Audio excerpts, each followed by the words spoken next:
Hi കൂട്ടുകാരെ, class മുറികളിലെ പഠനാനുഭവം നിങ്ങൾക്ക് ലഭിക്കാൻ ഓൺലൈൻ ഓഫ്ലൈൻ വീഡിയോ ക്ലാസ്സുകളുമായി എത്തുകയാണ് ഞങ്ങൾ. കൃത്യമായ ഇടവേളകളിൽ വീഡിയോ ക്ലാസ്സുകൾ നിങ്ങൾക്ക് ലഭിക്കാൻ ഈ ചാനൽ ഇപ്പോൾ തന്നെ സബ്സ്ക്രൈബ് ചെയ്യൂ. Herald institute.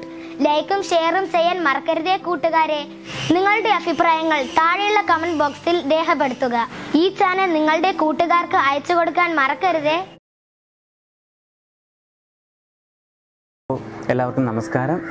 നമ്മൾ ഇന്ന് ഡിസ്കസ് ചെയ്യാൻ പോകുന്നത് 9ാം സ്റ്റാൻഡേർഡിൻ്റെ ഒന്നാമത്തെ കെമിസ്ട്രിയിലെ ഒന്നാമത്തെ ചാപ്റ്റർ സ്ട്രക്ചർ ഓഫ് ആറ്റം ആണ് നമ്മൾ ഇന്ന് ഡിസ്കസ് ചെയ്യാൻ പോകുന്നത്. ഓക്കെ, അപ്പോൾ ആ പേര് നമ്മൾ ചാപ്റ്ററിൻ്റെ പേര് സജസ്റ്റ് ചെയ്യുന്നത് സ്ട്രക്ചർ ഓഫ് ആറ്റം, ആറ്റത്തിൻ്റെ ഘടനയെക്കുറിച്ചാണ് നമ്മൾ പറയാൻ പോകുന്നത്. ഓക്കെ, അപ്പോൾ അതിൽ നമ്മൾ ഇതുവരെ പഠിച്ചത് നമുക്ക് എന്താണ് 8ാം ക്ലാസ്സിൽ പഠിച്ചതിലുള്ള ബേസിക് ആയിട്ടുള്ള നിങ്ങൾ പഠിച്ച കാര്യം ഞാൻ ഒന്നുകൂടെ ഉറപ്പിച്ച് തരാം, ഒന്നുകൂടെ പറയാം. നമ്മൾ ഇതിലാദ്യം വേണ്ടത് എന്താണ് ആറ്റം, എന്താണ് മോളിക്യൂൾ അല്ലെങ്കിൽ എന്താണ് തന്മാത്ര, ഇവ രണ്ടും തമ്മിലുള്ള വ്യത്യാസം നമ്മൾ മനസ്സിലാക്കണം. അതായത് അതിൽ ആദ്യം പറയുന്ന കാര്യം എന്താണ് ആറ്റംസ് എന്ന് പറയുമ്പോൾ എന്താണ് ആറ്റം. അതായത് വേറൊന്നുമില്ല, നമ്മൾ ഈ പ്രപഞ്ചത്തിലെ എല്ലാ പദാർത്ഥങ്ങളും നിർമ്മിച്ചിരിക്കുന്ന അടിസ്ഥാന കണത്തെ പറയുന്ന പേരാണെന്ത്? ആറ്റം എന്ന് പറയുന്നത്. ഈ പ്രപഞ്ചത്തിലെ ഏത് പദാർത്ഥം എടുത്താലും അത് നിർമ്മിച്ചിരിക്കുന്ന ഏറ്റവും ചെറിയ കണമാണെന്ത്? ആറ്റം. അതായത് മനസ്സിലാകാൻ വേണ്ടിയിട്ട് ഒരു ഉദാഹരണം വേറെ പറഞ്ഞു തരാം. നമ്മുടെ ബയോളജിയിൽ നമ്മൾ പഠിച്ചിട്ടുണ്ട് എന്താണ്, നമ്മുടെ അനിമൽസിൻ്റെ ആയാലും പ്ലാന്റ്സിൻ്റെ ആയാലും ബോഡിയൊക്കെ നിർമ്മിച്ചിരിക്കുന്നത് എന്താണ്? ചെറിയ ചെറിയ കോശങ്ങൾ കൊണ്ടാണെന്ന് പഠിച്ചിട്ട് നമ്മൾ എന്താണ് ഈ കോശങ്ങൾ ഏറ്റവും നമ്മുടെ എന്താണ് ഹ്യൂമൻ ബോഡി ആയാലും അനിമൽസിൻ്റെ ബോഡി ആയാലും പ്ലാന്റ്സിൻ്റെ എന്താണ് സസ്യങ്ങളുടെ ബോഡി ആയാലും ശരീരമായാലും നിർമ്മിച്ചിരിക്കുന്നത് എന്താണ്? വളരെ ചെറിയ കണങ്ങളായ കോശങ്ങളാൽ നിർമ്മിതമാണ് നമ്മൾ പഠിച്ചിട്ടുണ്ട്. അത് നമ്മൾ ബയോളജിയിൽ പഠിച്ച കാര്യം. അതായത് ഏറ്റവും ചെറിയ കണമാണ് ഇത്, അവിടുത്തെ നമ്മുടെ ബോഡി നിർമ്മിച്ചിരിക്കുന്ന ഏറ്റവും അടിസ്ഥാനമായ കണമാണ് ഇത് കോശങ്ങളെന്ന് പറയുന്നത്. അപ്പോൾ ഈ കോശങ്ങൾ ചേർന്നിട്ട് എന്തുണ്ടാവും? ടിഷ്യൂസ് ഉണ്ടാവും. ഓക്കെ, ഈ കോശങ്ങൾ കൂടി ചേർന്നിട്ട് എന്ത് ചെയ്യും? ആ ഗ്രൂപ്പ് ഓഫ് സെൽസിനെ പറയുന്ന പേരാണ് ടിഷ്യൂ എന്ന് പഠിച്ചു. അതേപോലെ തന്നെ നമ്മളിവിടെ കെമിസ്ട്രിയിൽ പറയുമ്പോൾ നമ്മുടെ പ്രപഞ്ചത്തിലുള്ള എന്താണ് യൂണിവേഴ്സിലുള്ള ഏത് വസ്തു എടുത്താലും അതിൻ്റെ അടിസ്ഥാനമായ കണം അല്ലെങ്കിൽ ആ പദാർത്ഥം ഏതൊരു പദാർത്ഥവും നിർമ്മിച്ചിരിക്കുന്ന അടിസ്ഥാനമായിട്ടുള്ള കണമാണ് ഏത്? ആറ്റം എന്ന് പറയുന്നത്. ഓക്കെ, ഏത് പദാർത്ഥം എടുത്താലും എന്താണ് അതിൻ്റെ അടിസ്ഥാനമായ കണം ഏതാണ്? ആറ്റം എന്ന് പറയണം. ഓക്കെ, ഇനി ഈ ആറ്റംസ് കൂടിച്ചേർന്നിട്ട് ആണ് എന്തുണ്ടാകുന്നത്? തന്മാത്രകൾ ഉണ്ടാകുന്നത്. അപ്പോൾ ഏറ്റവും അടിസ്ഥാനമായിട്ടുള്ള ഏറ്റവും ബേസിക് ആയിട്ടുള്ള കണമാണ് ഏത്? ആറ്റം എന്ന് പറഞ്ഞു. ഈ ആറ്റംസ് കൂടി ചേർന്നിട്ടാണ് എന്തുണ്ടാകുന്നത്? തന്മാത്രകൾ അഥവാ മോളിക്യൂൾസ് ഉണ്ടാകുന്നത്. ഉദാഹരണം നമുക്കറിയാം, നമ്മൾ കുഞ്ഞു ക്ലാസ്സിൽ പഠിച്ചിട്ടുള്ള അല്ലെങ്കിൽ കേൾക്കുന്ന ഒരു തന്മാത്രയാണ് ഇത്, അല്ലെങ്കിൽ ഒരു കോമ്പൗണ്ടാണ് വാട്ടർ, ജലം. അപ്പോൾ ജലത്തിൻ്റെ കെമിക്കൽ ഫോമുല നമുക്ക് എല്ലാവർക്കും അറിയാം എന്താണ്? H2O എന്നാണ് ജലത്തിൻ്റെ കെമിക്കൽ ഫോമുല. H2O. അതായത് H2O എന്ന് പറയുന്നത് അതിൻ്റെ ഒരു തന്മാത്ര, ഒരു മോളിക്യൂൾ ഉണ്ടാകണമെങ്കിൽ ഹൈഡ്രജൻ എന്ന് പറയുന്ന എലമെൻറ്റിൻ്റെ 2 ആറ്റവും അല്ലെങ്കിൽ ഹൈഡ്രജൻ്റെ 2 ആറ്റവും ഓക്സിജൻ്റെ 1 ആറ്റവും കൂടി ചേർന്നിട്ടാണ് എന്തുണ്ടാകുന്നത്? H2O എന്ന് പറയുന്ന ഒരു തന്മാത്ര, ഒരു മോളിക്യൂൾ ഉണ്ടാകുന്നത്. അപ്പോൾ എങ്ങനെയാണ്? ഒന്ന് ശ്രദ്ധിച്ചേക്കണം. H2O എന്ന് പറയുന്നത് ജലത്തിൻ്റെ ഒരു തന്മാത്ര, ഒരു മോളിക്യൂൾ ഉണ്ടാകണമെങ്കിൽ എന്തിനാണ്? ഹൈഡ്രജൻ്റെ 2 ആറ്റംസും ഓക്സിജൻ്റെ 1 ആറ്റവും കൂടി ചേർന്നിട്ടാണ് എന്തുണ്ടാകുന്നത്? ഒരു തന്മാത്ര, ഒരു മോളിക്യൂൾ വാട്ടർ ഉണ്ടാകുന്നത്. ഓക്കെ, അപ്പോൾ എന്താണ് ആറ്റം, എന്താണ് മോളിക്യൂൾ എന്നിവ തമ്മിലുള്ള വ്യത്യാസം നിങ്ങൾക്ക് മനസ്സിലായി കാണും. അപ്പോൾ എങ്ങനെയാണ് ആറ്റംസ് കൂടി ചേർന്നിട്ട് എന്തുണ്ടാവും? തന്മാത്രകൾ, മോളിക്യൂൾസ് ആയിട്ട് എന്ത് ചെയ്യും? അപ്പോൾ നമ്മൾ അടുത്ത് പറയാൻ പോകുന്നത് ഡാൾട്ടൺസ് അറ്റോമിക് തിയറി. അതായത് എന്താണ് ആറ്റം അല്ലെങ്കിൽ ആറ്റത്തിൻ്റെ സ്ട്രക്ചർ എന്താണ് എന്ന് ആദ്യമായിട്ട് ഒരു തിയറി പുട്ട് ഫോർവേഡ് ചെയ്തത് നമ്മുടെ ഡാൾട്ടണാണ്. അപ്പോൾ നമ്മുടെ എന്താണ് ആറ്റത്തിൻ്റെ പിതാവ് അല്ലെങ്കിൽ ആറ്റം കണ്ടുപിടിച്ചത് ആരാണെന്ന് ചോദിച്ചാൽ അതെന്ന് പറയണം ഡാൾട്ടണാണ്. ഓക്കെ, അപ്പോൾ അദ്ദേഹം അദ്ദേഹത്തിൻ്റെ വ്യക്തിപരമായ ചിന്തയിൽ നിന്ന് കുറച്ച് പോയിൻറ്റ്സ് പറഞ്ഞിട്ടുണ്ട്. ഇങ്ങനെയാണ് ആറ്റം അല്ലെങ്കിൽ ഇങ്ങനെയാണ് ആറ്റത്തിൻ്റെ ഘടന എന്ന് അദ്ദേഹം കുറച്ച് പോസ്റ്റുലേറ്റ്സ് എന്ന് പറഞ്ഞിട്ടുണ്ട്. അപ്പോൾ അതിനെയാണ് നമ്മൾ അറ്റോമിക് തിയറി എന്ന് പറയുന്നത്, ഡാൾട്ടൺസ് അറ്റോമിക് തിയറി എന്ന് പറയുന്നത്. അപ്പോൾ ആദ്യമായിട്ടൊരു അറ്റോമിക് തിയറി പുട്ട് ഫോർവേഡ് ചെയ്ത ആരാണ്? ഡാൾട്ടണാണ്. അപ്പോൾ അദ്ദേഹത്തിൻ്റെ പോസ്റ്റുലേറ്റിന്, അദ്ദേഹത്തിൻ്റെ തിയറിയിൽ, ഡാൾട്ടൺസ് അറ്റോമിക് തിയറിയിലെ കുറച്ച് പോസ്റ്റുലേറ്റ് നമ്മൾ അടുത്ത് പറയാൻ പോകുന്നത്. ഒന്നാമത്തത്, matter is made up of minute particles called atoms. നമ്മൾ ആദ്യം പറഞ്ഞതുപോലെ ആദ്യം പറഞ്ഞ പോയിന്റ് തന്നെയാണിത്. അതായത് ഏതൊരു പദാർത്ഥം എടുത്താലും നമ്മുടെ പ്രപഞ്ചത്തിലെ യൂണിവേഴ്സിലെ ഏതൊരു പദാർത്ഥം എടുത്താലും അതിന് നിർമ്മിച്ചിരിക്കുന്ന ഏറ്റവും ചെറിയ കണമാണ് ഏത്? ആറ്റം എന്ന് പറയുന്നത്. ഏതൊരു പദാർത്ഥം നമ്മുടെ പ്രപഞ്ചത്തിലെ ഏതൊരു പദാർത്ഥം എടുത്താലും അത് നിർമ്മിച്ചിരിക്കുന്ന ഏറ്റവും ചെറിയ കണമാണ് ഏത്? ആറ്റം എന്ന് പറയുന്നത്. അതായിരുന്നു അദ്ദേഹത്തിൻ്റെ ഒന്നാമത്തെ പോസ്റ്റുലേറ്റ്. ഇനി രണ്ടാമത്തെ postulate, atoms cannot be divided. അതായത് ആറ്റംസിന് എന്ത് ചെയ്യാൻ പറ്റില്ല, നമുക്ക് ഡിവൈഡ് ചെയ്യാൻ പറ്റില്ല, വിഭജിക്കാൻ കഴിയില്ല. അതായത് വിഭജിക്കാൻ കഴിയാത്ത ഏറ്റവും ചെറിയ കണമാണ് ഏത്, ആറ്റം എന്ന് പറയുന്നത്. Atoms cannot be divided during a chemical reaction. ആറ്റത്തിനെ കെമിക്കൽ രാസപ്രവർത്തനങ്ങളിലൂടെ നമുക്ക് എന്ത് ചെയ്യാൻ പറ്റില്ല, ഡിവൈഡ് ചെയ്യാൻ പറ്റില്ല, വിഭജിക്കാൻ കഴിയില്ല. അതായിരുന്നു അദ്ദേഹത്തിൻ്റെ രണ്ടാമത്തെ പോസ്റ്റുലേറ്റ്. രണ്ടാമത്തെ പോസ്റ്റുലേറ്റിൽ ഒരു കാര്യവും കൂടെ പറയുന്നുണ്ട്, atoms can neither B created nor be destroyed. അതായത് പുതിയൊരു ആറ്റത്തിനെ നിർമ്മിച്ചെടുക്കാനോ അല്ലെങ്കിൽ ഉള്ള ഒരു ആറ്റത്തിനെ നശിപ്പിച്ച് കളയാനോ നമുക്ക് കഴിയില്ല. അപ്പോൾ അത് രണ്ടാമത്തെ പോസ്റ്റിൻ്റെ കൂടെ നമ്മൾ ചേർത്ത് വായിക്കേണ്ടത് atoms can not be created nor be destroyed. ആറ്റത്തിന് എന്ത് ചെയ്യാൻ പറ്റില്ല, നമുക്ക് പുതിയൊരു ആറ്റത്തിന് പ്രപഞ്ചത്തിൽ ഇല്ലാത്തതിനെ നിർമ്മിച്ചെടുക്കാനും കഴിയില്ല, ഉള്ള ഒരു ആറ്റത്തെ നമുക്ക് നശിപ്പിച്ച് കളയാനും കഴിയില്ല എന്നത് അദ്ദേഹം രണ്ടാമത്തെ പോസ്റ്റിലേക്ക് കൂടെ ചേർത്തു. അപ്പോൾ രണ്ടാമത്തെ പോസ്റ്റിലേക്ക് എന്ത് പറഞ്ഞു, atoms cannot be divided during a chemical reaction and atoms cannot be created or nor be destroyed. ആറ്റത്തിന് എന്ത് ചെയ്യാൻ പറ്റില്ല, വിഭജിക്കാൻ കഴിയില്ല, ആറ്റത്തെ നിർമ്മിക്കാനോ നശിപ്പിക്കാനോ കഴിയില്ല നമ്മൾ എന്ത് ചെയ്തു, രണ്ടാമത്തെ പോസ്റ്റിലേക്ക് അദ്ദേഹം പറഞ്ഞു. അപ്പോൾ അദ്ദേഹത്തിൻ്റെ മൂന്നാമത്തെ point, atoms of the same element are identical in properties, size and mass. അപ്പോൾ atoms of the same elements are identical in properties, size and mass. അതായത് ഒരു മൂലകത്തിൻ്റെ ഒരു എലമെൻറ്റിൻ്റെ എല്ലാ ആറ്റങ്ങളും എങ്ങനെ ആയിരിക്കും, ഐഡൻറ്റിക്കൽ ആയിരിക്കും. അവരുടെ പ്രോപ്പർട്ടീസ് ആയാലും സൈസ് ആയാലും അവരുടെ സ്വഭാവ സവിശേഷതകളും മാസും ഒക്കെ എങ്ങനെയായിരിക്കും, ഒരേപോലെ ആയിരിക്കും. അതായത് ഒരേ മൂലകത്തിൻ്റെ അവരുടെ ആറ്റങ്ങളുടെയൊക്കെ പ്രോപ്പർട്ടി എന്തായിരിക്കും, ഒരേപോലെ ആയിരിക്കും. അതായത് ഒരു മൂലകത്തിൻ്റെ തന്നെ രണ്ട് ആറ്റം എടുത്താൽ, ഇപ്പോൾ ഹൈഡ്രജൻ എന്ന് പറയുന്ന എലമെൻറ്റിൻ്റെ 2 ആറ്റം എടുക്കുകയാണ്, ആ 2 ആറ്റത്തിൻ്റെ പ്രോപ്പർട്ടി എങ്ങനെയായിരിക്കും, സിമിലർ ആയിരിക്കും. അവരുടെ മാസ്, 2 ആറ്റത്തിൻ്റെ മാസ് എങ്ങനെയായിരിക്കും, സിമിലർ, ഒരേപോലെ ആയിരിക്കും. അങ്ങനെയാണെങ്കിൽ നമുക്ക് അവിടെ അടുത്ത പോയിന്റ് നമുക്ക് തന്നെ അസ്യൂം ചെയ്യാം, 2 വ്യത്യസ്ത മൂലകങ്ങളുടെ ആറ്റങ്ങൾ എങ്ങനെയായിരിക്കും, എപ്പോഴും വ്യത്യസ്തമായിരിക്കും. അവരുടെ പ്രോപ്പർട്ടീസ്, സൈസും മാസും ഒക്കെ എങ്ങനെയായിരിക്കും, ഡിഫറൻ്റ് ആയിരിക്കും. അതാണ് അദ്ദേഹത്തിൻ്റെ അടുത്ത പോസ്റ്റുലേറ്റ് പറയുന്നത്. എന്താണ്, atoms of the different elements are different in their properties, size and mass. Atoms of different elements differ in their properties and mass. അപ്പോൾ ആ പോയിന്റ് ക്ലിയർ ആണ്. അതായത് ഒരേ മൂലകത്തിൻ്റെ ആറ്റങ്ങൾ എല്ലാം എങ്ങനെയായിരിക്കും, ഐഡൻറ്റിക്കൽ ആയിരിക്കും. അവരുടെ മാസും പ്രോപ്പർട്ടിയും സൈസും ഒക്കെ എങ്ങനെയായിരിക്കും, ഒരുപോലെ ആയിരിക്കും. എന്നാൽ വ്യത്യസ്ത മൂലകങ്ങളുടെ ആറ്റങ്ങൾ എപ്പോഴും ഡിഫറൻ്റ് ആയിരിക്കും. അവരുടെ പ്രോപ്പർട്ടീസ് എങ്ങനെയായിരിക്കും, വ്യത്യസ്തമായിരിക്കും.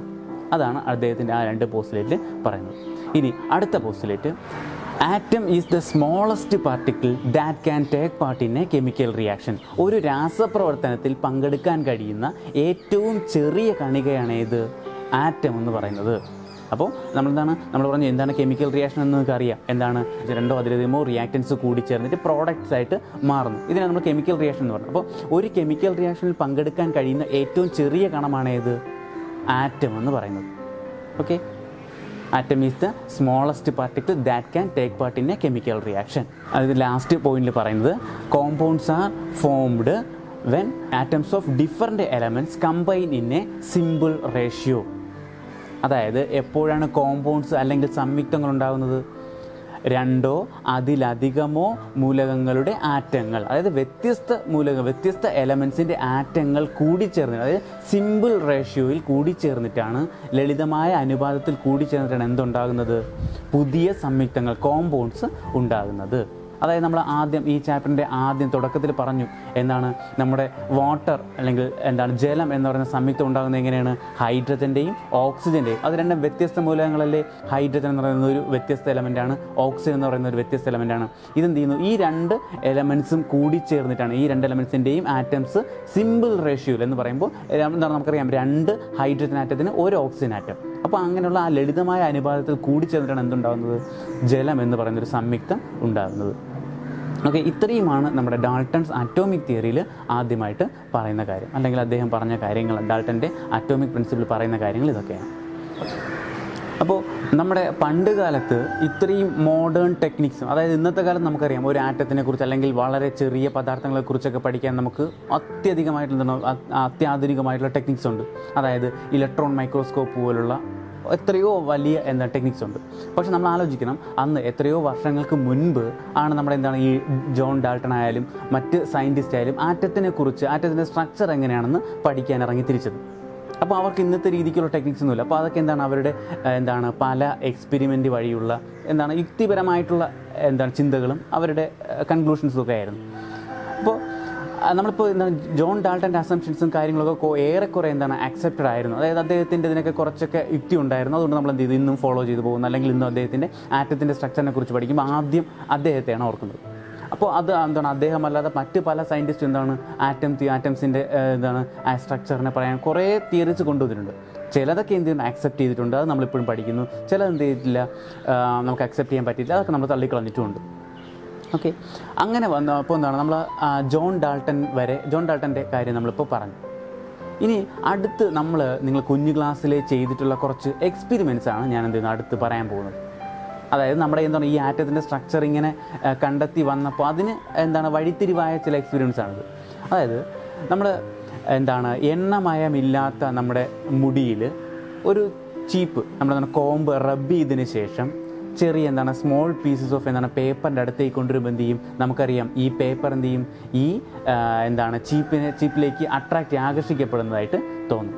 അതേപോലെ തന്നെ നമ്മൾ ഒരു ഊതി വീർപ്പിച്ചൊരു ബലൂണ് തലയിൽ എണ്ണമയമില്ലാത്ത തലമുടിയിൽ റബ്ബ് ചെയ്തതിന് ശേഷം ഈ പേപ്പറിൻ്റെ ചെറിയ സ്മോൾ ബിറ്റ്സ് ഓഫ് പേപ്പറിലേക്ക് കാണിക്കുമ്പോൾ എന്ത് ചെയ്യും, ആ പേപ്പർ ബിറ്റ്സ് എന്ത് ചെയ്യും, ഈ ബലൂണിലേക്ക് അട്രാക്ട് ചെയ്യുന്നതായിട്ട് തോന്നും. ഓക്കെ, ഇതൊക്കെ അപ്പോൾ നമുക്ക് എന്ത് മനസ്സിലായി, ഈ നമുക്കറിയാം ഏത് പദാർത്ഥം ഉണ്ടാക്കിയിരിക്കുന്നത് ഈ ചെറിയ ആറ്റങ്ങൾ കൊണ്ടാണ്. അപ്പോൾ അങ്ങനെ ഒരു അട്രാക്റ്റീവ് ഫോഴ്സ് ഉണ്ടാകണമെങ്കിൽ അവിടെ നമ്മൾ ഇപ്പോൾ പറഞ്ഞ ഈ രണ്ട് സിറ്റുവേഷൻസിലും അവിടെ ഒരു ആകർഷണ ബലമുണ്ട്. അപ്പോൾ അങ്ങനെ ഒരു ആകർഷണ ബലം ഉണ്ടാകണമെങ്കിൽ അവിടെ എന്തുണ്ടായിരിക്കണം, ആ ആറ്റത്തിനകത്ത്, ഈ വസ്തുക്കൾ നിർമ്മിച്ചിരിക്കുന്ന ആറ്റത്തിനകത്ത് ചാർജുള്ള കണങ്ങൾ ഉണ്ടാകണം എന്ത് ചെയ്തു അന്നത്തെ സയൻറ്റിസ്റ്റ് അസ്യൂം ചെയ്തു. അപ്പോൾ അതെന്ത് ചെയ്തു, ഒരു പുതിയൊരു വഴിത്തിരിവിലേക്ക് ആറ്റത്തിൻ്റെ സ്ട്രക്ചർ ഇവോൾവ് ചെയ്യുന്നതിലേക്ക്, ഇത് പുതിയൊരു വഴിത്തിരിവിലേക്ക്, അല്ലെങ്കിൽ ഒരു പുതിയ ഇതിനെന്ത് ചെയ്തു വഴിവെച്ചു. അപ്പോൾ അതിൽ നിന്ന് എന്ത് ചെയ്തു, മറ്റ് പല സയൻറ്റിസ്റ്റും ഇതിൻ്റെ ഭാഗമായിട്ട് ആറ്റത്തിനെ എന്ത് ചെയ്യുക, ആറ്റത്തിനകത്ത് ചാർജുള്ള കണങ്ങളുണ്ടെന്ന് എന്ത് ചെയ്തു പറയാൻ തുടങ്ങി. അപ്പോൾ അതിലേക്കായി അത് കോൺസെൻട്രേറ്റ് ചെയ്തത് ബാക്കി ചർച്ച.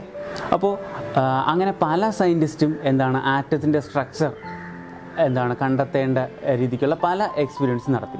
അതിൽ നമ്മൾ എന്ത് ചെയ്തു, ഞാൻ പറഞ്ഞു കുറേ തിയറി നമ്മൾ എന്ത് ചെയ്തു അക്സെപ്റ്റ് ചെയ്തിട്ടുണ്ട്, കുറേയൊക്കെ നമുക്ക് അക്സെപ്റ്റ് ചെയ്യാൻ പറ്റാത്തതിനൊക്കെ നമ്മൾ റിജക്റ്റ് ചെയ്തിട്ടുണ്ട്. ഓക്കെ, അങ്ങനെ നമ്മൾ പറയുമ്പോൾ ആദ്യം നമ്മൾ പറയേണ്ട രണ്ട് സയൻറ്റിസ്റ്റാണ് ഹംഫ്രി ഡേവിയും മൈക്കിൾ ഫാരഡേയും. അപ്പോൾ ഇവർ എങ്ങനെയാണ് അവരുടെ എക്സ്പീരിയൻസ് സ്റ്റാർട്ട് ചെയ്യുന്നത് വെച്ചാൽ വേറൊന്നുമില്ല, ഇവരെന്ത് ചെയ്യുന്നറിയാമോ, നമ്മുടെ ലായനിയിലൂടെ ഏതെങ്കിലും ഒരു സൊല്യൂഷൻ എടുത്തിട്ട് അതിലൂടെ എന്ത് ചെയ്തു ഇലക്ട്രിസിറ്റി പാസ് ചെയ്യാൻ നോക്കി. അതായത് ഏതെങ്കിലും ഒരു സൊല്യൂഷൻ എടുത്തിട്ട് അതിലേക്ക് എന്ത് ചെയ്തു, 2 റോഡൊക്കെ ഡിപ്പ് ചെയ്ത് ഇലക്ട്രിസിറ്റി പാസ് ചെയ്ത് നോക്കി.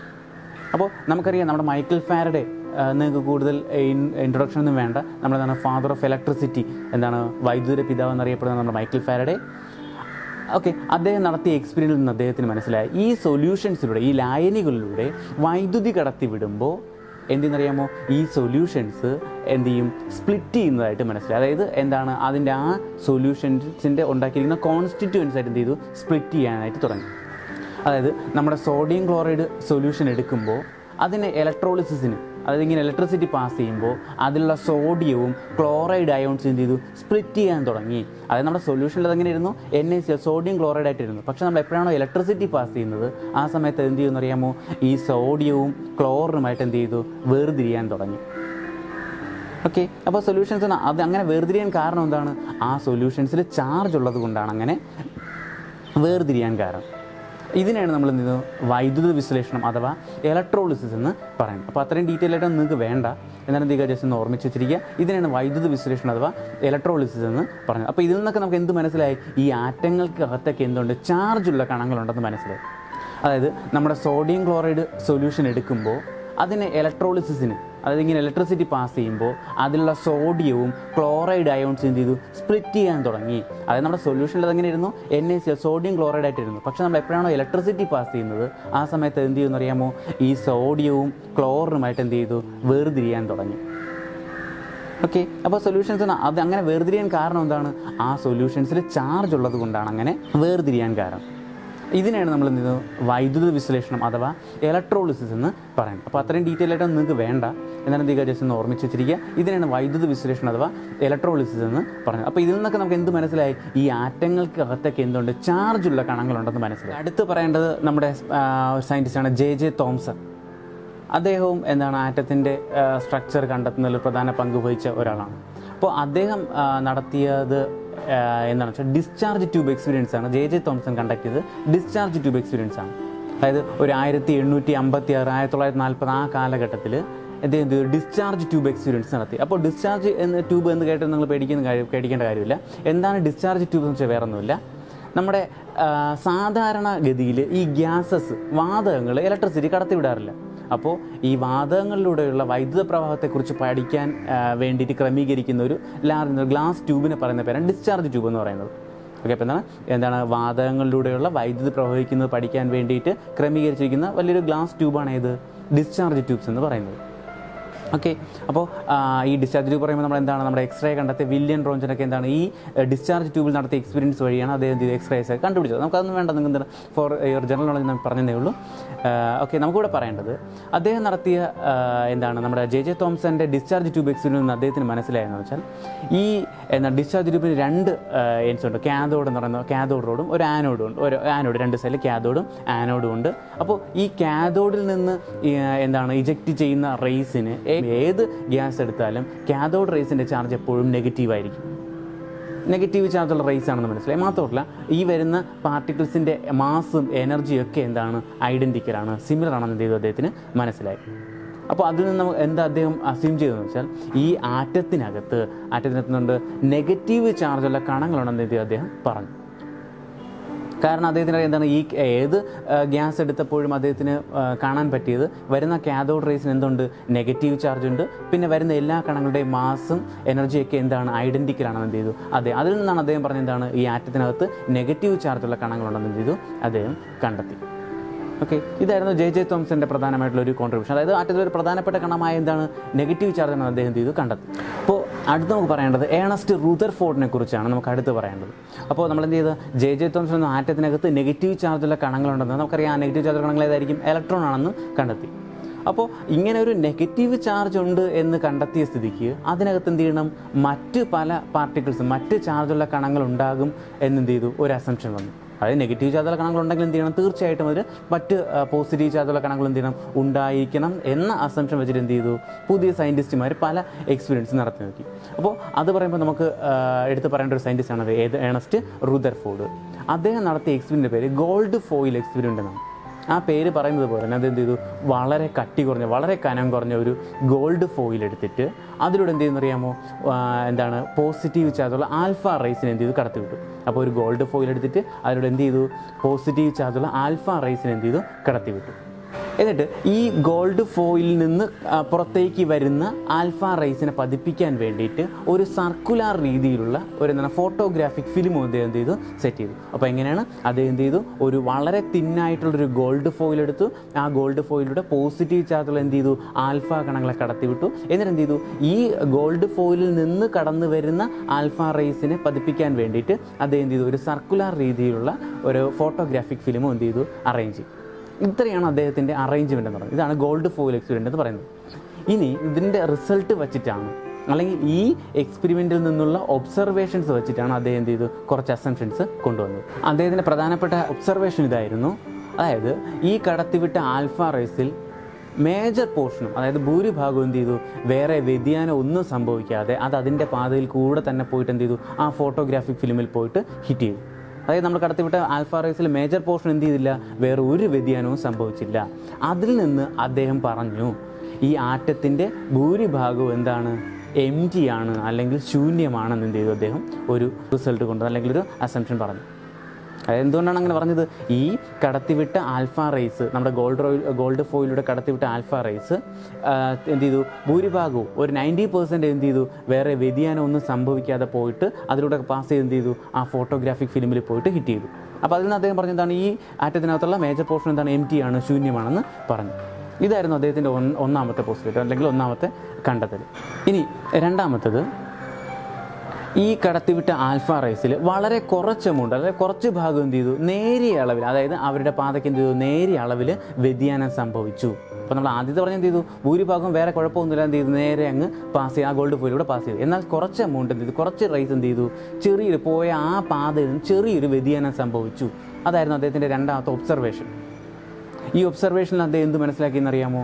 ആറ്റത്തിനകത്ത്, അതായത് പോസിറ്റീവ് ചാർജുള്ള ആൽഫ കണങ്ങൾ പാതയ്ക്ക് വ്യതിയാനം സംഭവിക്കണമെങ്കിൽ ഈ ആറ്റത്തിനകത്ത് എന്താണ് പോസിറ്റീവ് ചാർജുള്ള കണങ്ങളുണ്ടായിരിക്കണം.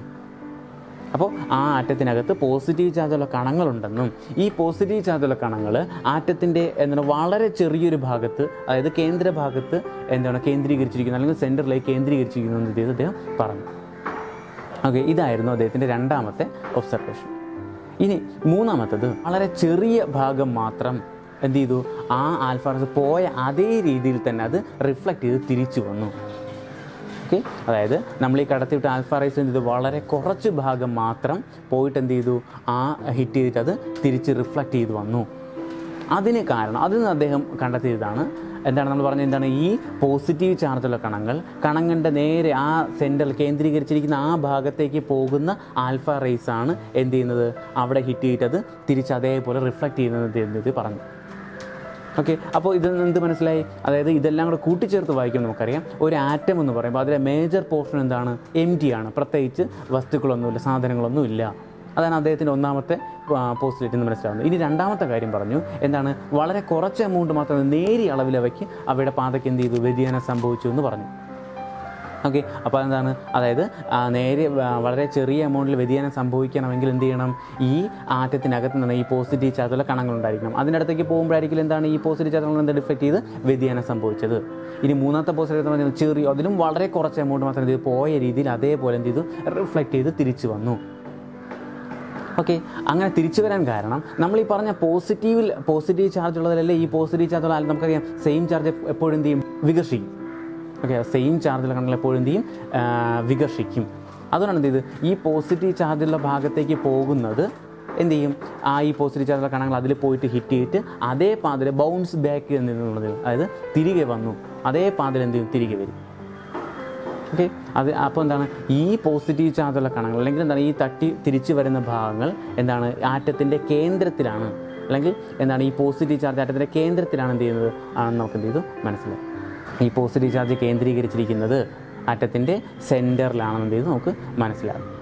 അപ്പോൾ അദ്ദേഹം ഈ പോസിറ്റീവ് ചാർജുള്ള ഈ കേന്ദ്രത്തെ നമ്മൾ പറഞ്ഞ ഈ ആകെ മാസം പോസിറ്റീവ് ചാർജ് കേന്ദ്രീകരിച്ചിരിക്കുന്ന ഈ കേന്ദ്ര ഭാഗത്തെ അദ്ദേഹം ന്യൂക്ലിയസ് എന്ന് എന്ത് ചെയ്തു വിളിച്ചു. പിൽക്കാലത്ത് ന്യൂക്ലിയസ് എന്ന് അറിയപ്പെട്ടു. ഓക്കെ, ഇനി അടുത്ത് വന്ന സയൻറ്റിസ്റ്റാണ് ജെയിംസ് ചാഡ്വിക്. അദ്ദേഹമാണ് നമ്മുടെ ന്യൂട്രോൺ കണ്ടെത്തിയത്. ന്യൂട്രോൺ ഇൻവെൻറ്റ് ചെയ്ത ആരാണ്? ജെയിംസ് ചാഡ്വിക് ആണ്. അപ്പോൾ അത് ന്യൂട്രോൺ എങ്ങനെയാണ് ന്യൂട്രോൺ നമുക്കറിയാം പ്രത്യേകിച്ച് ചാർജ് ഒന്നുമില്ല. അപ്പോൾ ഈ ന്യൂട്രോൺ കണ്ടെത്താൻ കാരണമായത് എന്താണെന്നറിയാമോ? നമുക്കറിയാം നമ്മുടെ ആറ്റത്തിൽ ഇപ്പോൾ നെഗറ്റീവ് ചാർജുള്ള ഇലക്ട്രോൺസ് ഉണ്ടെന്ന് മനസ്സിലായി. പോസിറ്റീവ് ചാർജുള്ള ഇതിന് അദ്ദേഹം എന്ത് ചെയ്തു, പ്രോട്ടോൺ എന്ന് വിളിച്ചു. അപ്പോൾ പോസിറ്റീവ് ചാർജുള്ള കണങ്ങളുണ്ടെന്ന് റുദർഫോർഡ് കണ്ടെത്തി അദ്ദേഹം അതിന് എന്ത് ചെയ്തു, പ്രോട്ടോൺ എന്ന് വിളിച്ചു. ഓക്കെ, അപ്പോൾ ഒരു ആറ്റത്തിൻ്റെ മാസ് കണക്കാക്കുമ്പോൾ, അതായത് ഒരു ആറ്റം എടുത്ത് വെച്ചിട്ട് അതിൻ്റെ മാസ് എന്ന് പറയുന്നത് ഈ ആറ്റത്തിനകത്തുള്ള കണങ്ങളുടെ മാസിന് തുല്യമായിരിക്കണം. അതായത് ഈ ഇലക്ട്രോണുകളുടെയും പ്രോട്ടോണുകളുടെയും മാസുകളുടെ തുകയായിരിക്കണം ഈ ആറ്റത്തിൻ്റെ മാസ് എന്ന് പറയുന്നത്. പക്ഷേ അന്ന് ഉണ്ടായിരുന്ന സയൻറ്റിസ്റ്റുമാർ അങ്ങനെ ചെയ്തു നോക്കിയപ്പോൾ, അതായത് ഒരു ആറ്റത്തിൻ്റെ ആകെ മാസ് എടുത്തിട്ട് ഈ രണ്ട് കണങ്ങളുടെയും ഈ ഇലക്ട്രോണുകളുടെയും പ്രോട്ടോണുകളുടെയും ആകെ മാസ് എടുത്തപ്പോൾ ഒരു കാരണവശാലും എന്ത് ചെയ്തില്ല, ഈ ആറ്റത്തിൻ്റെ യഥാർത്ഥ മാസുമായിട്ട് യോജിച്ച് വരുന്നില്ല.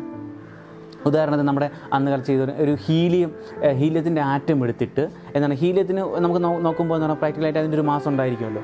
ആ മാസും പിന്നെ നമ്മൾ ഈ പറഞ്ഞതുപോലെ ഈ ഇലക്ട്രോണിൻ്റെയും പ്രോട്ടോണിൻ്റെയും മാസ് തമ്മിൽ കൂട്ടി നോക്കിയപ്പോൾ യഥാർത്ഥ മാസിൻ്റെ പകുതിയോളമേ വരുന്നുള്ളൂ. നമ്മൾ ചിന്തിക്കുമ്പോൾ നമുക്കറിയാം ഈ ആറ്റത്തിനകത്തുള്ള കണങ്ങളുടെ ആകെ മാസം ആറ്റത്തിൻ്റെ മാസം തുല്യമായിരിക്കണം. പക്ഷേ ഹീലിയത്തിൻ്റെ കാര്യത്തിൽ നോക്കിയപ്പോൾ ഈ യഥാർത്ഥ മാസിൻ്റെ പകുതിയോളമേ വരുന്നുള്ളൂ ഈ ഇലക്ട്രോണിൻ്റെയും പ്രോട്ടോണിൻ്റെയും മാസ് എടുക്കുമ്പോൾ. അപ്പോൾ അതെന്തുകൊണ്ടായിരിക്കാം എന്നുള്ള സ്റ്റഡീസിൻ്റെ ഭാഗമായിട്ടാണ് ആറ്റത്തിനകത്ത് ചാർജ് ഇല്ലാത്ത കണമുണ്ടെന്നും ആ കണത്തിന് പ്രോട്ടോണിൻ്റെ അതേ മാസും അല്ലെങ്കിൽ അല്പം കൂടുതൽ മാസ് ഉണ്ടെന്ന് ഉള്ള കണ്ടെത്തൽ വന്നത്. അത് അപ്പോൾ ന്യൂട്രോൺ കണ്ടെത്തിയതാരാണ്? ജെയിംസ് ചാഡ്വിക് ആണ്. ആറ്റത്തിനകത്ത് പോസിറ്റീവ് ചാർജുള്ള പ്രോട്ടോൺസ് ഉണ്ടെന്നും നെഗറ്റീവ് ചാർജുള്ള ഇലക്ട്രോൺസ് ഉണ്ടെന്നും ചാർജ് ഇല്ലാത്ത കണമായ ന്യൂട്രോൺസ് ഉണ്ടെന്ന് പല സയൻറ്റിസ്റ്റുമാർ ഇങ്ങനെ കണ്ടെത്തി ഒക്കെയാണ്.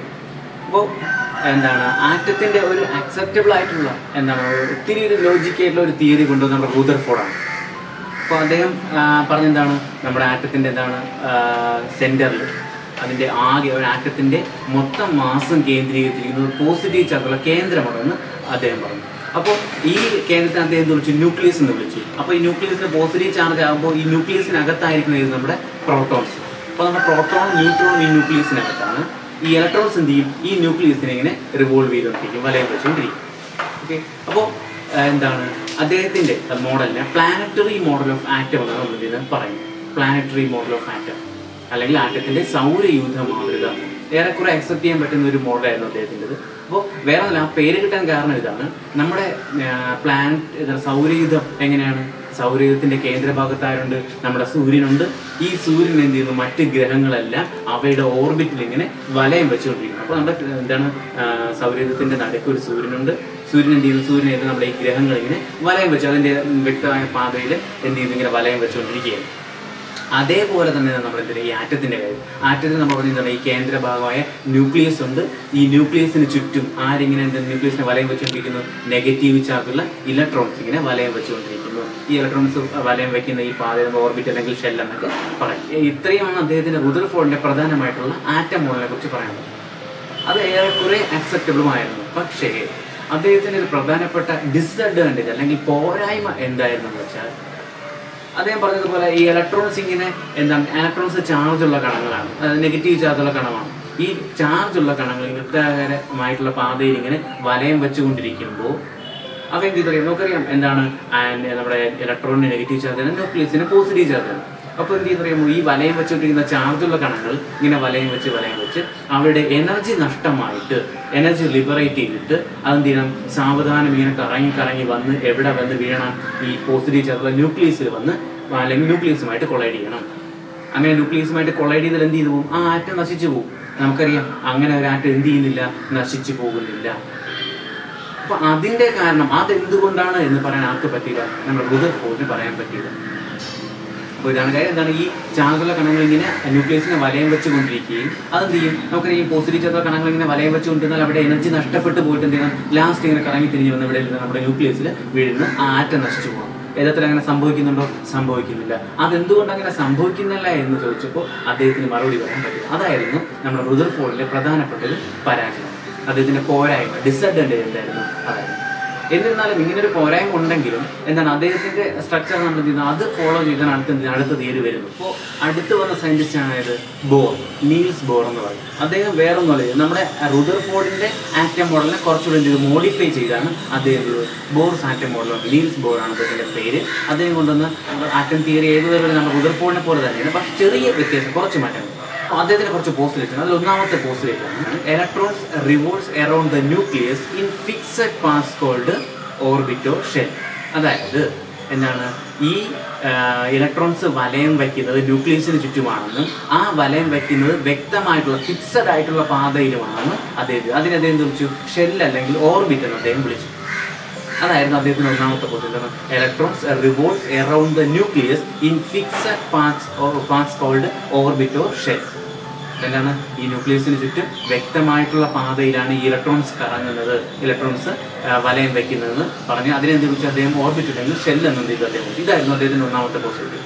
ഇനി രണ്ടാമത്തെ പോസ്റ്റുലേറ്റ്, ഈ വലയം വയ്ക്കുന്ന ഓരോ ഷെല്ലിലും വലയം വയ്ക്കുന്ന ഈ ഇലക്ട്രോൺസുകൾക്ക് ഡെഫിനിറ്റ് ആയിട്ടൊരു എനർജി ഉണ്ട്.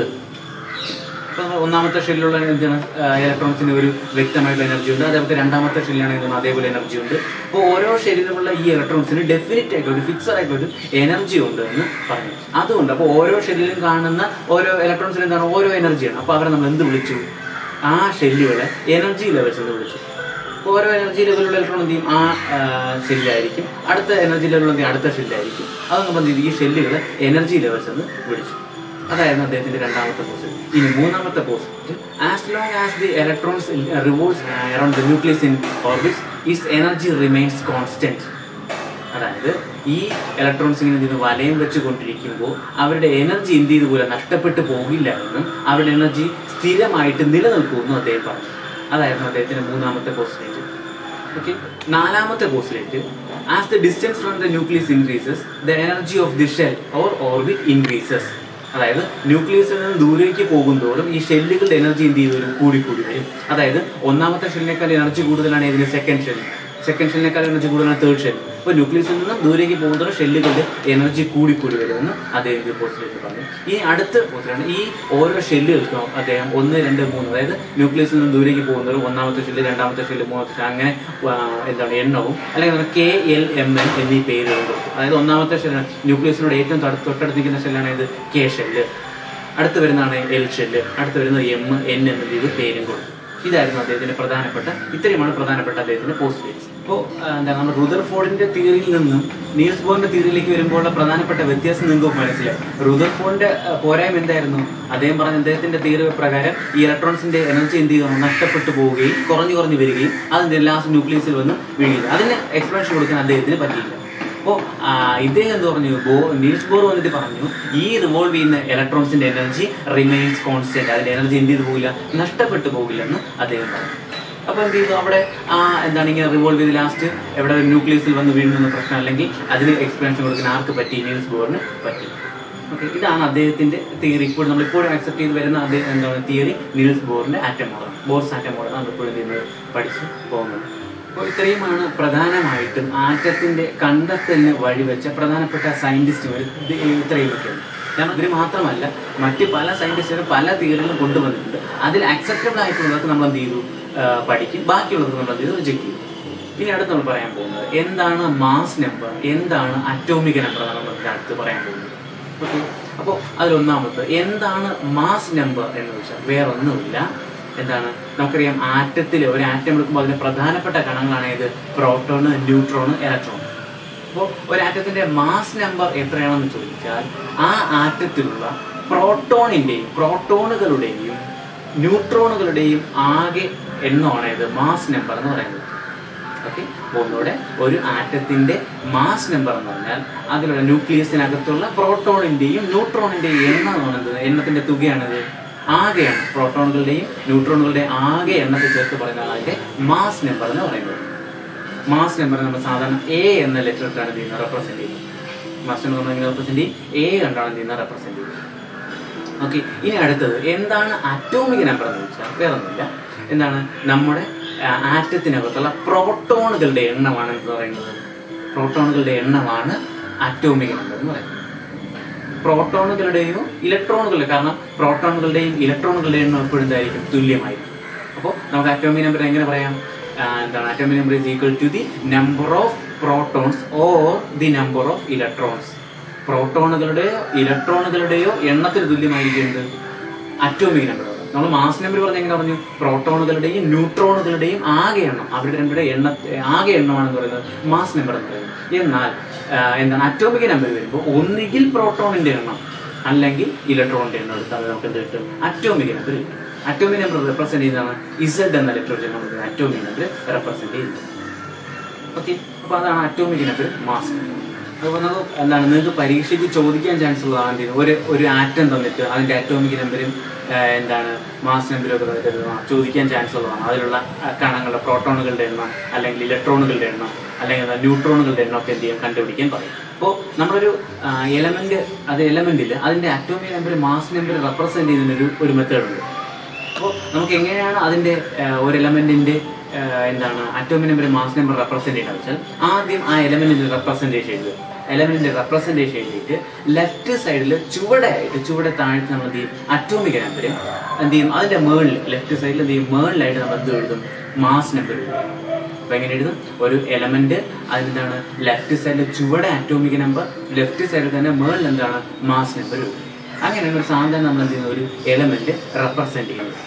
Element atomic number mass number represent ചെയ്യും. അപ്പൊ നമ്മൾ പറഞ്ഞു അറ്റോമിക് നമ്പറിന് തുല്യമായിരിക്കും എന്തൊക്കെ, പ്രോട്ടോണുകളുടെ എണ്ണവും ഇലക്ട്രോണുകളുടെ എണ്ണവും എന്തിനു തുല്യമായിരിക്കും, അതായത് ഇപ്പോൾ ഒരു ഉദാഹരണത്തിന് സോഡിയത്തിന്റെ അറ്റോമിക് നമ്പർ 11. സോഡിയത്തിന്റെ അറ്റോമിക് നമ്പർ 11. അറ്റോമിക് നമ്പർ 11 എന്ന് പറയുമ്പോൾ ആ സോഡിയത്തിൽ എത്ര പ്രോട്ടോൺ, സോഡിയത്തിന്റെ ന്യൂക്ലിയസിൽ എത്ര പ്രോട്ടോണുകൾ കാണും, 11 പ്രോട്ടോണുകൾ കാണും. ഇനി സോഡിയത്തിന് എത്ര ഇലക്ട്രോണുകളാണ്, 11 ഇലക്ട്രോൺ. അതായത് എത്രയാണോ അതിന്റെ അറ്റോമിക് നമ്പർ അത്രയും തന്നെ എന്ത് കാണും, പ്രോട്ടോണും കാണും ഇലക്ട്രോണും കാണും. ഓക്കെ, അപ്പോൾ ന്യൂട്രോണിന്റെ എണ്ണം കണ്ടെത്താം.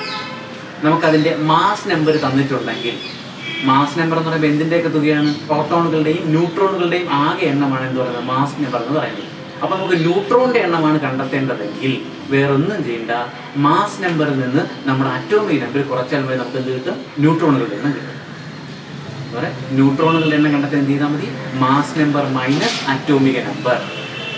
ഓക്കെ, അതായിരിക്കും അതിൻ്റെ ന്യൂട്രോണുകളുടെ എണ്ണം എന്ന് പറയുന്നത്. നമ്മുടെ സോഡിയത്തിൻ്റെ അറ്റോമിക് നമ്പർ നമ്മൾ നേരത്തെ പറഞ്ഞു 11, അതിൻ്റെ മാസ് നമ്പർ വന്നിട്ട് 23. അപ്പോൾ മാസ് നമ്പർ 23, അറ്റോമിക് നമ്പർ 11. അപ്പോൾ ന്യൂട്രോൺസിൻ്റെ എണ്ണം കണ്ടെത്താം.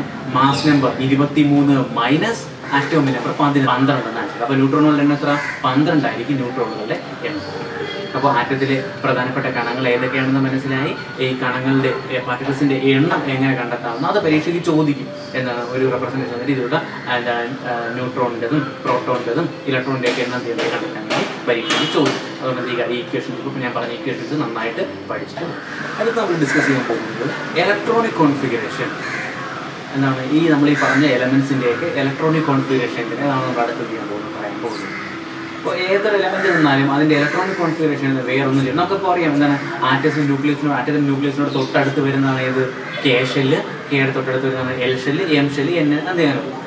അപ്പോൾ വേറൊന്നും ചെയ്യണ്ട. നമ്മുടെ കെ ഷെല്ലിൽ മാക്സിമം ഉൾക്കൊള്ളാൻ കഴിയുന്ന ഇലക്ട്രോണുകളുടെ എണ്ണം 2ആണ്. അതായത് ന്യൂക്ലിയസിനോട് തൊട്ടടുത്ത് വരുന്ന കെ ഷെല്ലിൽ മാക്സിമം ഉൾക്കൊള്ളാൻ കഴിയുന്ന ഇലക്ട്രോണുകളുടെ എത്രയാണ്? 2ആണ്. ഇനി കെ എൽ അടുത്ത ഷെല്ലിലേക്ക് പോകുമ്പോൾ, ഷെല്ലിൻ്റെ ഓർബിറ്റ് എന്ന് പറയും, ആ അടുത്ത ഓർബിറ്റിലേക്ക് പോകുമ്പോൾ എന്താണ്? 2, 8 ആണ് അടുത്ത ഷെല്ലിലേക്ക് ഉൾക്കൊള്ളാൻ കഴിയുന്ന മാക്സിമം നമ്പർ ഓഫ് ഇലക്ട്രോൺസ്. അപ്പോൾ ഒന്നാമത്തെ ഷെല്ലിൽ 2, രണ്ടാമത്തെ ഷെല്ലിൽ 8, മൂന്നാമത്തെ ഷെല്ലിൽ 18 ഇലക്ട്രോൺ എന്ത് ചെയ്യാൻ പോകുന്നത്? ഒരു ഷെല്ലിൽ ഉൾക്കൊള്ളാൻ കഴിയുന്ന മാക്സിമം നമ്പർ ഓഫ് ഇലക്ട്രോൺസ് കണ്ടെത്താൻ ഇക്വേഷൻ ഉണ്ട്. അത് 2n² ആണ്. 2n². അതായത് n എന്ന് പറയുന്ന അവിടെ ഷെല്ലിൻ്റെ എണ്ണം. അപ്പോൾ നമുക്ക് നോക്കാം, ഒന്നാമത്തെ ഷെല്ലിൽ എത്ര ഇലക്ട്രോൺ ഉൾക്കൊള്ളും? നമുക്ക് ആ ഇക്വേഷൻ വെച്ച് ചെയ്ത് നോക്കാം. 2 × n² എന്നാണ്. n എന്ന് പറയുന്നത് ഷെല്ലിൻ്റെ എണ്ണം. ഷെൽ നമ്പർ എത്ര? ഒന്നാമത്തെ ഷെല്ലല്ലേ. അപ്പോൾ 1ന്റെ സ്ക്വയർ എന്ന് പറയുന്നത് 1 തന്നെയല്ലേ. 1 × 2 2. അപ്പോൾ ഒന്നാമത്തെ ഷെല്ലിൽ ഉൾക്കൊള്ളാൻ കഴിയുന്ന മാക്സിമം ഇലക്ട്രോണുകളുടെ എണ്ണം എത്രയാണ്? 2. ഇനി രണ്ടാമത്തെ ഷെല്ലിൽ നോക്കാം. 2 × n അവിടെ എത്ര കൊടുക്കണം? 2 കൊടുക്കണം. 2ന്റെ സ്ക്വയർ 4. 4 × 2 8. ഓക്കെ, അപ്പോൾ രണ്ടാമത്തെ ഷെല്ലിൽ എത്ര കൊള്ളും? എന്താണ്? 8 ഇലക്ട്രോൺ കൊടുക്കും. ഇനി മൂന്നാമത്തെ ഷെല്ലാകുമ്പോൾ 2 × n². n-ന്റെ അവിടെ 3 കൊടുക്കും. 3യുടെ സ്ക്വയർ 9. 9 × 2 18. കണ്ടപ്പോൾ മൂന്നാമത്തെ ഷെല്ലിൽ എത്ര ഇലക്ട്രോൺ കൊള്ളും? 18 ഇലക്ട്രോൺ കൊടുക്കും. ഓക്കെ, ഇങ്ങനെയാണ്. അപ്പോൾ എന്താണ്? ഒന്നാമത്തെ ഷെല്ലിൽ 2 ഇലക്ട്രോൺ, രണ്ടാമത്തെ ഷെല്ലിൽ 8 ഇലക്ട്രോൺ, മൂന്നാമത്തെ ഷെല്ലിൽ 18 ഇലക്ട്രോൺ. ഓക്കെ, അങ്ങനെ എന്ത് ചെയ്ത് കൂടി പോകും. അപ്പോൾ ഏത് ഷെല്ല് തന്നാലും നമുക്ക് എന്ത് ചെയ്യാം? ഇലക്ട്രോണിൻ്റെ അതിൽ ഉൾക്കൊള്ളുന്ന മാക്സിമം നമ്പർ ഓഫ് ഇലക്ട്രോൺസിൻ്റെ എണ്ണം കണ്ടെത്താൻ എന്ത് ചെയ്താൽ മതി? 2n² എന്ന ഇക്വേഷൻ ഉപയോഗിച്ചാൽ മതി. ഏത് ഷെല്ലിൽ നമുക്ക് എന്ത് ചെയ്താൽ മതി? ഈ ഇക്വേഷൻ 2n². അതിൽ എന്തിന് റെപ്രസെന്റ് ചെയ്യുന്നു? Shell number. ഏത് ഷെല്ലാണ് n റെപ്രസെന്റ് ചെയ്യുന്നത്? അപ്പോൾ കുറച്ച് എലമെന്റ്സിന്റെ ഇലക്ട്രോണിക് കോൺഫിഗറേഷൻ നോക്കാം. ഹൈഡ്രജന്റെ അറ്റോമിക് നമ്പർ വന്നിട്ട് 1 ആണ്. ഹൈഡ്രജന്റെ അറ്റോമിക് നമ്പർ 1 ആണ്. അത് പറയുമ്പോൾ ഒരു കാര്യം നമ്മളെന്താണെന്ന് അറിയുമ്പോൾ 1 മുതൽ 20 വരെയുള്ള എലമെന്റ്സ് എല്ലാവരും എന്ത് ചെയ്യണം? അതിൻ്റെ അറ്റോമിക് നമ്പറിൻ്റെ ഓർഡറിൽ പഠിച്ചു വയ്ക്കണം. 1 മുതൽ 20 വരെയുള്ള എലമെന്റ്സ് ആ ഓർഡറിൽ അങ്ങ് പഠിച്ചു വെച്ചാൽ നമുക്ക് എന്ത് ചെയ്യും? അറ്റോമിക് നമ്പറിൻ്റെ ഓർഡർ പഠിച്ചു വയ്ക്കുമ്പോൾ ആ ഓർഡർ പഠിച്ച് നമുക്ക് എന്ത് ചെയ്യും? അറ്റോമിക് നമ്പർ ഏത് എലമെന്റ് വേണമെങ്കിൽ നമുക്ക് എഴുതാൻ പറ്റും. അതുകൊണ്ട് 1 മുതൽ 20 വരെയുള്ള എലമെന്റ്സ് ഓർഡറിൽ എന്തെങ്കിലും എല്ലാവരും പഠിച്ചു അത്യാവശ്യം. ഓക്കെ, അപ്പോൾ ഹൈഡ്രജൻ അറ്റോമിക് നമ്പർ വന്നിട്ട് 1 ആണ്. അപ്പോൾ ഹൈഡ്രജൻ അറ്റോമിക് നമ്പർ 1 ആകുമ്പോൾ അവന് എത്ര ഇലക്ട്രോൺ കാണും? ഹൈഡ്രജൻ എത്ര ഇലക്ട്രോൺ കാണും? നമുക്കറിയാം അറ്റോമിക് നമ്പറിന് തുല്യമായിരിക്കും ഇലക്ട്രോണിൻ്റെ എണ്ണം. അപ്പോൾ 1 ഇലക്ട്രോണേ കാണും. 1 ഇലക്ട്രോൺ ആണ്. അപ്പോൾ ആദ്യത്തെ ഷെല്ല് ഏതാണ്? കെ ഷെല്ലാണ്. കെ ഷെല്ലിൽ മാക്സിമം എത്ര ഇലക്ട്രോൺ ഉൾക്കൊള്ളാം? 2 ഇലക്ട്രോൺ ഉൾക്കൊള്ളാം. നമ്മുടെ ഹൈഡ്രജനിൽ എത്ര ഇലക്ട്രോണേ ഉള്ളൂ? 1 ഇലക്ട്രോൺ. അപ്പോൾ എന്ത് ചെയ്യും? ആ എല്ലിൽ കെ എന്ന് പറയുന്ന ഷെല്ല് എന്ത് ചെയ്യുന്നു? 1 ഇലക്ട്രോൺ ആഡ് ചെയ്യുന്നു. അപ്പോൾ ഹൈഡ്രജന്റെ ഇലക്ട്രോണിക് കോൺഫിഗറേഷൻ എങ്ങനെ വരും? 1 കെ ഷെല്ലിൽ 1 ഇലക്ട്രോൺ. ഇനി ഹീലിയം ആകുമ്പോഴോ ഹീലിയത്തിന്റെ അറ്റോമിക് നമ്പർ 2 ആണ്. അപ്പോൾ എത്ര ഇലക്ട്രോൺ കാണും? 2 ഇലക്ട്രോൺ കാണും. 2 ഇലക്ട്രോൺ ഏത് ഷെല്ലിൽ തന്നെ ഉൾക്കൊള്ളും? ഒന്നാമത്തെ ഷെല്ലിൽ തന്നെ ഉൾക്കൊള്ളും. അപ്പോൾ എങ്ങനെ വരും? കെയിൽ തന്നെ 2 ഇലക്ട്രോൺ നമുക്ക് എഴുതാം. അടുത്ത് ലിഥിയം വരുമ്പോൾ അറ്റോമിക് നമ്പർ 3 ആണ്. അപ്പോൾ ലിഥിയം അറ്റോമിക് നമ്പർ 3 ആണ്. അവൻ എത്ര ഇലക്ട്രോൺ കാണും? 3 ഇലക്ട്രോൺ കാണും. നമുക്കറിയാം ഒന്നാമത്തെ ഷെല്ല് അതായത് കെ ഷെല്ലിൽ മാക്സിമം എത്ര ഇലക്ട്രോണേ ഉൾക്കൊള്ളൂ? 2 ഇലക്ട്രോണേ ഉൾക്കൊള്ളൂ. ഓക്കെ, അപ്പോൾ ആ 3 എണ്ണത്തിൽ 2 എണ്ണം കെ ഷെല്ലിൽ എന്ത് ചെയ്തു? നമ്മൾ ഫില്ല് ചെയ്തു. എന്നാലും ബാലൻസ് നമുക്ക് 1 ഇലക്ട്രോണിൽ ആ 1 ഇലക്ട്രോൺ എങ്ങോട്ടേക്ക് പോകും? അടുത്ത ഷെല്ലിലേക്ക്, എൽ ഷെല്ലിലേക്ക് പോകും. എൽ ഷെല്ലിൽ മാക്സിമം എത്ര വരെ ആകാം? 8 വരെ നമുക്ക് എന്ത് ചെയ്യാം? ഫില്ല് ചെയ്യാം. അപ്പോൾ ഈ ഒന്നെടുത്ത് എന്ത് ചെയ്യുക? ഈ എൽ ഷെല്ലിലേക്ക് കൊടുക്കും. അപ്പോൾ എങ്ങനെ കോൺഫിഗറേഷൻ വരും? 2 1 ഇത് കോൺഫിഗറേഷൻ വരും. അപ്പോൾ വേറെ ഒന്നുമില്ല, നമ്മളെന്ത് ചെയ്യുക? ആറ്റത്തിന്റെ അറ്റോമിക് നമ്പർ എത്രയാണെന്ന് നോക്കുക. അറ്റോമിക് നമ്പറിന് തുല്യമായ ഇലക്ട്രോൺ നമ്മുടെ കാണും. ആ ഇലക്ട്രോണുകൾ എന്ത് ചെയ്യുക? ഈ ഷെല്ലിൽ ഉൾക്കൊള്ളാൻ കഴിയുന്ന മാക്സിമം ഇലക്ട്രോണുകളുടെ എണ്ണത്തിന്റെ അടിസ്ഥാനത്തിൽ അറേഞ്ച് ചെയ്ത് വെക്കുക. ഓക്കെ, ഒരു ഉദാഹരണം കൂടെ പറയാം.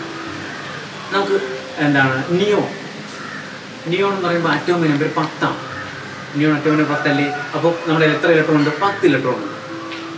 10 ഇലക്ട്രോണിൽ ആദ്യത്തെ കെ ഷെല്ലിൽ എത്ര ഇലക്ട്രോൺ ആഡ് ചെയ്യും? നമ്മൾ ഈ 10 എണ്ണമുള്ളതിൽ 2 എണ്ണം എടുത്ത് കെ ഷെല്ലിൽ ആഡ് ചെയ്യും. ബാക്കി ഇനി എത്ര ഇലക്ട്രോൺ? 8 ഇലക്ട്രോൺ. ഈ 8 ഇലക്ട്രോൺ എന്ത് ചെയ്യും? അടുത്ത ഷെല്ലിലേക്ക് പോകും. ഇനി ബാക്കി ബാലൻസ് ഉണ്ടെങ്കിൽ എന്ത് ചെയ്യുക? അടുത്ത ഷെല്ലിലേക്ക് പോകും. അതിനാണ് ഇത് ഓരോ ഷെല്ലും ഇങ്ങനെ അറേഞ്ച് ചെയ്ത് വെച്ചിരിക്കുന്നത്. അപ്പോൾ ഇത്രയുള്ള ഇലക്ട്രോണിക് കോൺഫിഗറേഷൻ നമുക്ക് പറയാൻ പറ്റും. അടുത്ത ഭാഗം നമ്മുടെ ബോർസ് ആറ്റം മോഡലാണ്.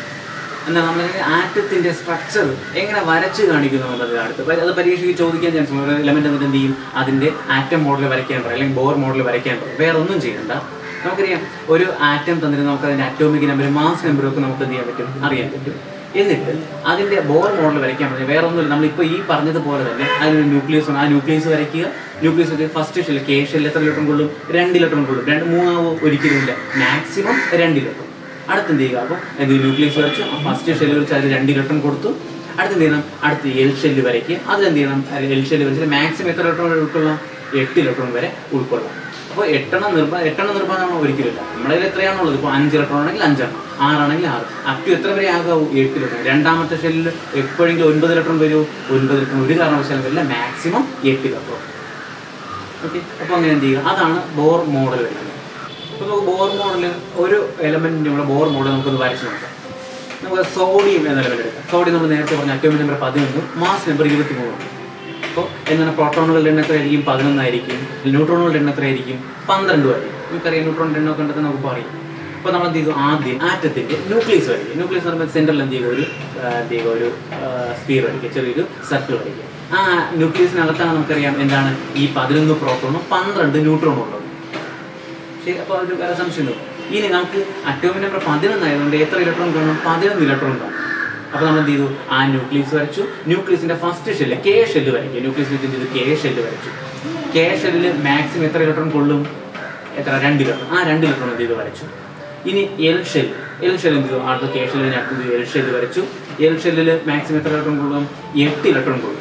അപ്പോൾ നമ്മൾ എന്ത് ചെയ്തു? 8 ഇലക്ട്രോൺ എന്ത് ചെയ്തു? ചെറിയ ഡോട്ടായിട്ട് എന്ത് ചെയ്തു? റെപ്രസെന്റ് ചെയ്തു. അപ്പോൾ ഇപ്പോൾ മൊത്തം എത്രയായി? ഒന്നാമത്തെ ഷെല്ലിൽ 2, രണ്ടാമത്തെ ഷെല്ലിൽ 8, മൊത്തം 10 ആയി. നമ്മുടെ ഇനി ഒരു ഇലക്ട്രോൺ എന്തിനാണ് എക്സ്ട്രാ ഉണ്ട്? അതിന് നമ്മൾ എന്ത് ചെയ്യണം? ആ രണ്ടാമത്തെ ഷെല്ലിൽ എഴുതരുത്. രണ്ടാമത്തെ ഷെല്ലിൽ മാക്സിമം 8 ഇലക്ട്രോണേ ഉൾക്കൊള്ളൂ. അപ്പോൾ എന്ത് ചെയ്യുക? അടുത്ത് മൂന്നാമത്തെ ഷെല്ല് എം ഷെല്ല് വരച്ചു. ആ എം ഷെല്ല് എന്ത് ചെയ്തു? 1 ഇലക്ട്രോൺ ആഡ് ചെയ്തു. അപ്പോൾ കോൺഫിഗറേഷൻ എങ്ങനെ വരും? 2, 8, 1 എന്ന് വന്നു. ഇത് വെച്ചിട്ട് നമ്മൾ വരയ്ക്കുന്ന ഡയഗ്രമാണിത് ബോർ മോഡൽ എന്ന് പറയുന്നത്. അപ്പോൾ അങ്ങനെ ഏത് എലമെന്റ് തന്നാലും അതിന്റെ അറ്റോമിക് നമ്പർ അറിയാമെങ്കിൽ നമുക്ക് എന്ത് ചെയ്യാം? ബോർ മോഡൽ വരയ്ക്കാം. അതിന്റെ ഇലക്ട്രോണിക് കോൺഫിഗറേഷൻ എഴുതാം. മാസ് നമ്പർ തന്നിരുന്നാലും നമുക്ക് എന്ത് ചെയ്യാൻ പറ്റും? ന്യൂട്രോണിന്റെ എണ്ണം കണ്ടെത്താൻ പറ്റും. മാസ് നമ്പർ തന്നിരിക്കും. ഓക്കെ, ഇനി അടുത്ത് നമുക്ക് പറയാനുള്ളത് ഐസോട്ടോപ്പുകളെ കുറിച്ചാണ്. അടുത്ത് നമുക്ക് പറയാം ഐസോട്ടോപ്പ്. എന്താണ് ഐസോട്ടോപ്പ് എന്നത്? വേറെ ഒന്നുമില്ല, സെയിം എലമെന്റിന്റെ തന്നെ, ഒരേ എലമെന്റിന്റെ തന്നെ വ്യത്യസ്ത ആറ്റങ്ങളാണ് ഐസോട്ടോപ്പുകൾ എന്ന് പറയുന്നത്. ഒരേ എലമെന്റിന്റെ തന്നെ വ്യത്യസ്ത ആറ്റങ്ങൾ. പിന്നെ അവർ രണ്ടും ഒരേ ആറ്റങ്ങളുണ്ട്, പക്ഷെ അവരുടെ വ്യത്യാസം എന്താണെന്ന് വെച്ചാൽ അവരുടെ മാസ് നമ്പർ എന്തായിരിക്കും? വ്യത്യസ്തമായിരിക്കും. അപ്പോൾ ഒരേ എലമെന്റിന്റെ എന്ന് പറയുമ്പോൾ അവരുടെ അറ്റോമിക് നമ്പർ എന്തായിരിക്കണം? സെയിം ആയിരിക്കണം. അപ്പോൾ ഒരേ അറ്റോമിക് നമ്പറും വ്യത്യസ്ത മാസ് നമ്പറും ഉള്ള എന്താണ് ആ എലമെന്റ്സിനെ പറയുന്ന പേരാണ് ഐസോട്ടോപ്പ് എന്ന് പറയുന്നത്. അതായത് നമുക്കറിയാം നമ്മുടെ അറ്റോമിക് നമ്പർ നമ്മൾ ചുവടെ എഴുതും, മാസ് നമ്പർ ടോപ്പിലാണ് എഴുതുന്നത്. അപ്പോൾ ഇങ്ങനെ ഓർമ്മിച്ചിരിക്കാം, ഐസോട്ടോപ്പ് എന്ന് പറയുമ്പോൾ അവരുടെ ടോപ്പ് എന്തായിരിക്കും? ഡിഫറെന്റ് ആയിരിക്കും. ടോപ്പിൽ എഴുതുന്നത് എന്താണ്? മാസ് നമ്പർ ഡിഫറെന്റ് ആയിരിക്കും. അവരുടെ എന്താണ്? അറ്റോമിക് നമ്പർ സിമിലർ ആയിട്ട് വരും. അപ്പോൾ എന്താണ് ഐസോട്ടോപ്പ്?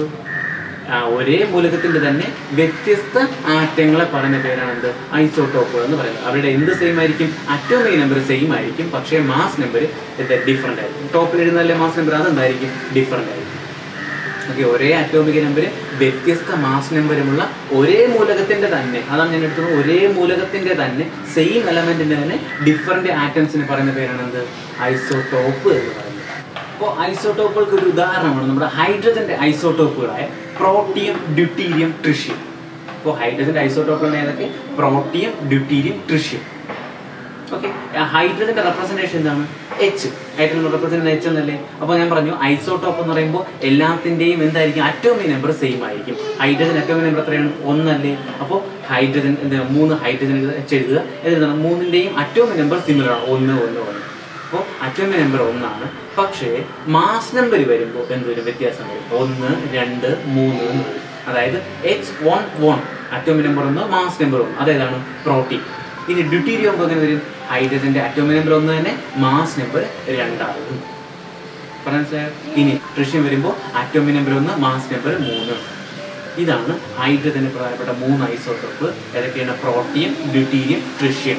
H11, H12, H13. അപ്പോൾ അതുപോലെ കാർബണിന്റെ ഐസോട്ടോപ്പാണ് ഏതൊക്കെ? C612, C613, C614. കാരണം ഇവിടെയൊക്കെ എന്താണ്, കാർബണിന്റെ അറ്റോമിക് നമ്പർ 6 ആണ് നമുക്കറിയാം. ഈ 3 ഞാൻ പറഞ്ഞ 3 ഐസോട്ടോപ്പിന്റെ അറ്റോമിക് നമ്പർ എല്ലായിടത്തും 6 തന്നെ. പക്ഷെ എന്ത് വ്യത്യാസമായിരിക്കും? മാസ് നമ്പർ വ്യത്യാസമുണ്ട്. ഒരിടത്ത് 12 ആയിരുന്നു, രണ്ടാമത്തെ 13, 14. ഇത് കാർബണിന്റെ 3 ഐസോട്ടോപ്പാണ് ഏതൊക്കെ? C6, C612, C613, C614. കാർബണിന്റെ 3 ഐസോട്ടോപ്പാണ് ഏതൊക്കെ? ഈ 3. അപ്പോൾ ഇനി നമ്മുടെ ഈ ഐസോട്ടോപ്പുകൾക്ക് വളരെ വൈഡ് ആയിട്ടുള്ള ഉപയോഗങ്ങളുണ്ട്, വളരെ ഇമ്പോർട്ടൻ്റ് ആയിട്ടുള്ള ഉപയോഗങ്ങളുണ്ട്. അതിൽ ഒന്നാണ് നമ്മൾ ന്യൂക്ലിയർ റിയാക്ടേഴ്സിൽ ഉപയോഗിക്കുന്ന ഹൈഡ്രജന്റെ ഐസോട്ടോപ്പ് ഏതാണെന്ന് വെച്ചാൽ ഏതാണ്? ഡ്യൂട്ടീരിയം. അതേപോലെ നമ്മൾ എല്ലാവരും കൊച്ചു ക്ലാസ്സിലേക്ക് കേട്ടിട്ടുള്ളതാണ് കാർബൺ 14 ഐസോട്ടോപ്പ് അല്ലെങ്കിൽ കാർബൺ 14. എന്തിനു വേണ്ടിയിട്ട് ഉപയോഗിക്കും? റേഡിയോ കാർബൺ ഡേറ്റിങ്ങിന് വേണ്ടിയിട്ട്. കാർബൺ ഫോസിലുകളുടെ കാലപ്പഴക്കം നിർണ്ണയിക്കുന്ന മെത്തേഡിനെ പറയുന്നതാണ് കാർബൺ ഡേറ്റിംഗ്. അതിന് വേണ്ടിയിട്ട് ഉപയോഗിക്കുന്ന ഒരു കാർബണിന്റെ പ്രധാനപ്പെട്ട ഐസോട്ടോപ്പ് ഏതാണ്? C14, കാർബൺ 14 എന്ന് പറയുന്നത്. നമ്മൾ പറയാൻ പോകുന്നത് എന്താണ് ഐസോ ബാറുകളെന്ന് നമ്മൾ അടുത്ത് പറയാൻ പോകുന്നത്. എന്താണ് ഐസോടോപ്പുകൾ എന്ന് നമ്മൾ പറഞ്ഞു. ഇനി അടുത്ത് നമ്മൾ പറയാൻ പോകുന്നത് എന്താണ് ഐസോ ബാർ. ഓക്കെ, അപ്പോൾ ഐസോ ബാറും നമ്മൾ ഈ പറഞ്ഞതിനെ റിലേറ്റ് ചെയ്ത് നമുക്ക് പഠിക്കാം. ഐസോടോപ്പ് എന്തായിരുന്നു? ഒരേ അറ്റോമിക് നമ്പരും വ്യത്യസ്ത മാസ് നമ്പരും. ഇവിടെ നേരെ തിരിച്ചു വരും. ഐസോ ബാർ എന്ന് പറയുമ്പോൾ വ്യത്യസ്ത അറ്റോമിക് നമ്പരും ഒരേ മാസ് നമ്പരും, വ്യത്യസ്ത അറ്റോമിക് നമ്പരും ഒരേ മാസ് നമ്പരുമുള്ള വ്യത്യസ്ത മൂലകങ്ങൾ. അപ്പോൾ അറ്റോമിക് നമ്പർ ഡിഫറെൻ്റ് ആകുമ്പോൾ എങ്ങനെ ആയിരിക്കും? ഇവ വ്യത്യസ്ത മൂലകങ്ങളുടെ ആറ്റങ്ങളായിരിക്കും, ഡിഫറെൻ്റ് ആയിരിക്കും. അപ്പോൾ വ്യത്യസ്ത അറ്റോമിക് നമ്പരും ഒരേ മാസ് നമ്പരും വരുന്ന സ്പീഷീസ് എന്ന് പറയുന്നതാണ് ഇത് ഐസോ ബാറുകൾ എന്ന് പറയുന്നത്, ഐസോ ബാർസ്. ഓക്കെ, അതിന് ഉദാഹരണം കാൽസ്യം 20 മാസ് നമ്പറാണ്, ഇത് 40. കാൽസ്യത്തിന്റെ അറ്റോമിക് നമ്പർ 20, മാസ് നമ്പർ എങ്ങനെ 40. ഇനി അതേപോലെ തന്നെ argon atomic number 18, mass number എങ്ങനെ ഒരു 40. അപ്പോൾ ഇവിടെ രണ്ടുപേരും എന്താണ്? അറ്റോമിക് നമ്പർ ഡിഫറെൻ്റ് ആണ്, പക്ഷേ എന്ത് സെയിം ആയിട്ട് വന്നു? മാസ് നമ്പർ സെയിം ആയിട്ട് വന്നു. അപ്പോൾ ഈ രണ്ട് നമ്മുടെ കാൽസ്യം 2040 ആർഗൺ 1840 നമുക്ക് എന്ത് വിളിക്കാം? ഐസോ ബാറുകൾ എന്ന് വിളിക്കും. അപ്പോൾ ഐസോ ബാർ എന്താണ്? അറ്റോമിക് നമ്പർ ഡിഫറെൻ്റ് ആയിരിക്കും, എന്താണ്? മാസ് നമ്പർ സിമിലർ സെയിം ആയിട്ട്. അവയാണ് ഐസോ ബാറുകൾ എന്ന് പറയുന്നത്. ഇപ്പോഴത്തെ ഐസോ ടോണുകൾ എന്ന് പറഞ്ഞാൽ എന്നാൽ 2 സ്പീഷീസ് വരികയും അവരുടെ ന്യൂട്രോണിന്റെ എണ്ണം സിമിലർ ആയിട്ട് വരികയും ചെയ്യും. നമുക്കറിയാം ന്യൂട്രോണിന്റെ എണ്ണം കണ്ടെത്തുന്നത് എങ്ങനെയാണ്? Mass number minus atomic number. ഇപ്പോൾ 2 സ്പീഷീസ് എടുക്കുമ്പോൾ ഇവയുടെ ന്യൂട്രോണുകളുടെ എണ്ണം സിമിലർ ആയിട്ട് വരികയാണെങ്കിൽ, തുല്യമായിട്ട് വരികയാണെങ്കിൽ ഇവയെ നമുക്ക് എന്ത് വിളിക്കാം? ഐസോടോണുകൾ എന്ന് വിളിക്കാം, ഐസോടോണുകൾ. അപ്പോൾ ഒരു ഉദാഹരണം ഏതെന്ന് വെച്ചാൽ nitrogen atomic number 7, mass number 15. Nitrogen atomic number 7, mass number 15. ഇനി അതല്ല carbon atomic number 6, mass number 14. ഇവർ രണ്ടുപേരെയും ന്യൂട്രോണുകളുടെ എണ്ണം നോക്കുമ്പോൾ നൈട്രജന്റെ ന്യൂട്രോണിന്റെ എങ്ങനെ നോക്കും? നമ്മൾ ന്യൂട്രോണുകളുടെ എണ്ണം നോക്കും, mass number 15 minus atomic number 7. എങ്ങനെ ന്യൂട്രോണിന്റെ എണ്ണം 8 എന്ന് പറയും. അതേപോലെ കാർബണിന്റെ ന്യൂട്രോണിന്റെ എണ്ണം എങ്ങനെ നിർത്തും? മാസ് നമ്പറായ 14 മൈനസ് അറ്റോമിക് നമ്പറായ 6. സെപ്പറേറ്റ് ചെയ്യുമ്പോൾ എത്ര കിട്ടി? 8 എന്ന് കിട്ടി. അതുകൊണ്ട് രണ്ടുപേരുടെ എന്താണ്? ന്യൂട്രോണുകളുടെ എണ്ണം തുല്യമാണ്. ഇവയെ നമ്മൾ എന്ത് വിളിച്ചു? ഐസോടോണുകൾ എന്ന് വിളിച്ചു, ഐസോടോണുകൾ എന്ന് വിളിച്ചു. അപ്പോൾ ഇവിടെ നിങ്ങൾ ശ്രദ്ധിക്കേണ്ട ഒരു കാര്യം, നമ്മൾ ഐസോടോപ്പ് പറഞ്ഞു അവ എന്താണ്? രണ്ടും ഒരേ എലമെന്റിന്റെ ആറ്റം, വ്യത്യസ്ത ആറ്റങ്ങളാണ് ഒരേ എലമെന്റിന്. പക്ഷേ ഐസോ ബാറും ഐസോടോണും വരുമ്പോൾ എങ്ങനെയാണ്? ഇത് രണ്ടും വ്യത്യസ്ത എലമെന്റ്സിന്റെ, വ്യത്യസ്ത മൂലകങ്ങളുടെ ആറ്റങ്ങളാണ് നമ്മൾ എന്ത് വിളിക്കുന്നത്? ഐസോടോണും ഐസോബാറും പറയും. പ്രധാനമായിട്ടും ഇത്രയുമാണ് നമ്മുടെ ഈ ചാപ്റ്ററിൽ പറയാനുള്ളത്. അതായത് സ്ട്രക്ചർ ഓഫ് ആറ്റം എന്താണ്, ആറ്റത്തിന്റെ ഘടന എന്താണെന്ന് ഇപ്പോൾ നിങ്ങൾക്ക് ഒരു ഏതാണ്ട് ഒരു ഐഡിയ കിട്ടിയാണ്. അതായത് നമ്മൾ പറഞ്ഞതുപോലെ എന്താണ് ആറ്റം എന്ന് ഇനി നിങ്ങൾ കേൾക്കുമ്പോൾ മനസ്സിൽ വരേണ്ട പിക്ചർ നമ്മൾ ബോർ മോഡൽ വരച്ചതുപോലെ. എങ്ങനെയാണ് ബോർ മോഡൽ വരച്ചത്? ആറ്റത്തിന് ഒരു ന്യൂക്ലിയസ് വരച്ചു. ആ ന്യൂക്ലിയസിനകത്ത് ആരൊക്കെയുണ്ട്? ആറ്റത്തിന്റെ ന്യൂക്ലിയസിനകത്ത് ആരൊക്കെയുണ്ട്? പ്രോട്ടോണും ന്യൂട്രോണും. ആറ്റത്തിന് ആ സെന്ററിൽ നിന്ന് ന്യൂക്ലിയസ് ഉണ്ട്, ന്യൂക്ലിയസിനകത്ത് പ്രോട്ടോണും ന്യൂട്രോണും ഉണ്ട്. ഈ പ്രോട്ടോണിന്റെ ചാർജ് എന്തായിരുന്നു? പോസിറ്റീവാണ്. ന്യൂട്രോണിന് പ്രത്യേകിച്ച് ചാർജ് ഇല്ല. ഇനി എന്താണ്? ഈ ന്യൂക്ലിയസിന് ചുറ്റും ഷെല്ലുകളുണ്ട്, ഷെല്ല് അല്ലെങ്കിൽ ഓർബിറ്റ് ഉണ്ട്. ഈ ഓർബിറ്റ് അല്ലെങ്കിൽ ഷെല്ലുകളാണ് ആര് വലയം വെച്ചുകൊണ്ടിരിക്കുന്നത്? ഇലക്ട്രോണുകൾ ഇങ്ങനെ വലയം വെച്ചുകൊണ്ടിരിക്കുന്നത് നമ്മൾ പഠിച്ചു. ഇതാണ് ആറ്റം എന്ന് നോക്കുമ്പോൾ നിങ്ങൾ മനസ്സിലായിട്ട് പിക്ചർ. ആ ന്യൂക്ലിയസിന് ചുറ്റും ഓർബിറ്റിൽ എന്ത് ചെയ്യുന്നു? ഇങ്ങനെ ഇലക്ട്രോൺസ് വലയം. ഏതുപോലെ? നമ്മുടെ പ്ലാനറ്ററി മോഡൽ പോലെ അല്ലെങ്കിൽ സൗരയൂഥം പോലെ. സൗരയൂഥം നമുക്ക് എല്ലാവർക്കും എന്താണ്? സൂര്യനും അതിനെ വലയം വെക്കുന്ന ഗ്രഹങ്ങൾ. ഓക്കെ, അതേപോലെയാണ് നമ്മുടെ ആറ്റത്തിൻ്റെ ഘടന. അപ്പോൾ ആറ്റം എന്ന് നോക്കുമ്പോൾ നമുക്ക് എന്ത് ചെയ്യണം, ഇനി ഈ ഒരു സ്ട്രക്ചർ എന്ത് ചെയ്യണമെന്ന് പറയണം. പിന്നെ നമ്മൾ പറഞ്ഞതാണ് പ്രപഞ്ചത്തിലുള്ള ഏത് പദാർത്ഥം എടുത്താലും അതിൻ്റെ അടിസ്ഥാനമായിട്ടുള്ള ക്രമം ഏതാണ്, ആറ്റം ആണ്. ഈ ആറ്റം ചേർന്നുണ്ടാകും തന്മാത്രം ഉണ്ടാകും എന്നൊക്കെ നമ്മൾ എന്ത് ചെയ്തു പഠിച്ചു. അപ്പോൾ ഇത്രയുമാണ് നിങ്ങളെല്ലാം ഈ ഒന്നാമത്തെ ചാപ്റ്റർ സ്ട്രക്ചർ ഓഫ് ആറ്റം എന്ന് പറയുന്ന പാഠഭാഗത്ത് പ്രധാനമായിട്ടും പറയുന്നത്. നിങ്ങളുടെ പഠനാനുഭവത്തെ സഹായിച്ച ഈ വീഡിയോകൾ നിങ്ങൾക്ക് ഇഷ്ടമായില്ലേ? ഇഷ്ടമായെങ്കിൽ നിങ്ങളുടെ കൂട്ടുകാർക്ക് ഇത് പരിചയപ്പെടുത്തി കൊടുക്കാൻ മറക്കരുത്. ഹെറാൾഡ് ഇൻസ്റ്റിറ്റ്യൂട്ടിൻ്റെ Instagram page, Facebook page, YouTube എന്നിവ നിങ്ങൾ സന്ദർശിക്കുമല്ലോ. ഒപ്പം നിങ്ങളുടെ കൂട്ടുകാർക്ക് ഇത് പരിചയപ്പെടുത്തുകയും വേണം. കൂടുതൽ നല്ല വീഡിയോകളും ക്ലാസ്സുകളുമായി ഞങ്ങൾ വീണ്ടും എത്തും. Herald institute.